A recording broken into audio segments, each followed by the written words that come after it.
Jak interpretować wyniki pomiaru kabla miedzianego?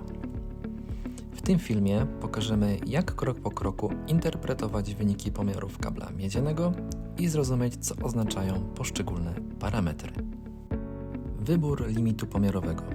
Podstawą prawidłowego pomiaru jest dobór odpowiedniego limitu, który określa parametry kabla. Do najczęściej stosowanych norm należą EN 50173, ISO IEC 11801, ANSI TIA 568-2.d. Wybór odpowiedniego schematu kodowania. Istnieją dwa standardy kodowania, które są powszechnie stosowane: TIA 568A oraz TIA 568B.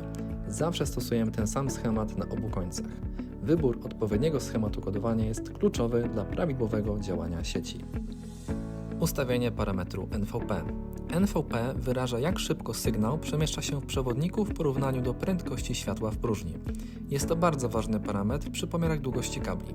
Jeśli NVP jest ustawione niepoprawnie, wynik pomiaru długości będzie błędny. Informacje o wartości NVP znajdujemy w karcie katalogowej kabla, bądź też możemy sprawdzić to za pomocą miernika. Mapa połączeń. Ten test sprawdza, czy wszystkie żyły są poprawnie podłączone i czy kabel nie jest uszkodzony. Jeśli pojawia się błąd, najczęściej oznacza to złe zarobienie wtyku, gniazda bądź zamienienie żył. W takim przypadku kabel należy poprawić i zmierzyć ponownie.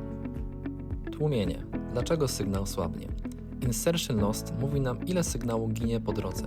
Im dłuższy i gorszej jakości kabel, tym większe tłumienie. Jeśli wynik jest nieprawidłowy, należy sprawdzić długość kabla, upewnić się, że nie przekracza 90 metrów oraz zweryfikować jakość zakończeń. Next. Gdy pary przeszkadzają sobie nawzajem. Next pokazuje, czy sygnał z jednej pary nie zakłóca drugiej. Najczęstszym problemem jest zbyt mocne rozplatanie par podczas zarabiania kabla. Bywa to skutkiem zbyt dużego naciągu kabla podczas instalacji. Zasada jest prosta. Im krótszy rozplot, tym lepszy wynik. Return loss. Sygnał, który wraca. Return loss informuje o odbiciu sygnału. Odbicia najczęściej powodowane są przez ostre zagięcia kabla, niskie jakości złącza, czy też zabrudzone styki.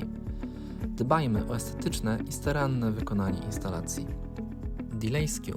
Synchronizacja par. Ten parametr mówi nam, czy wszystkie pary przesyłają dane w tym samym czasie. Duże różnice opóźnień mogą powodować błędy transmisji, zwłaszcza przy wyższych prędkościach.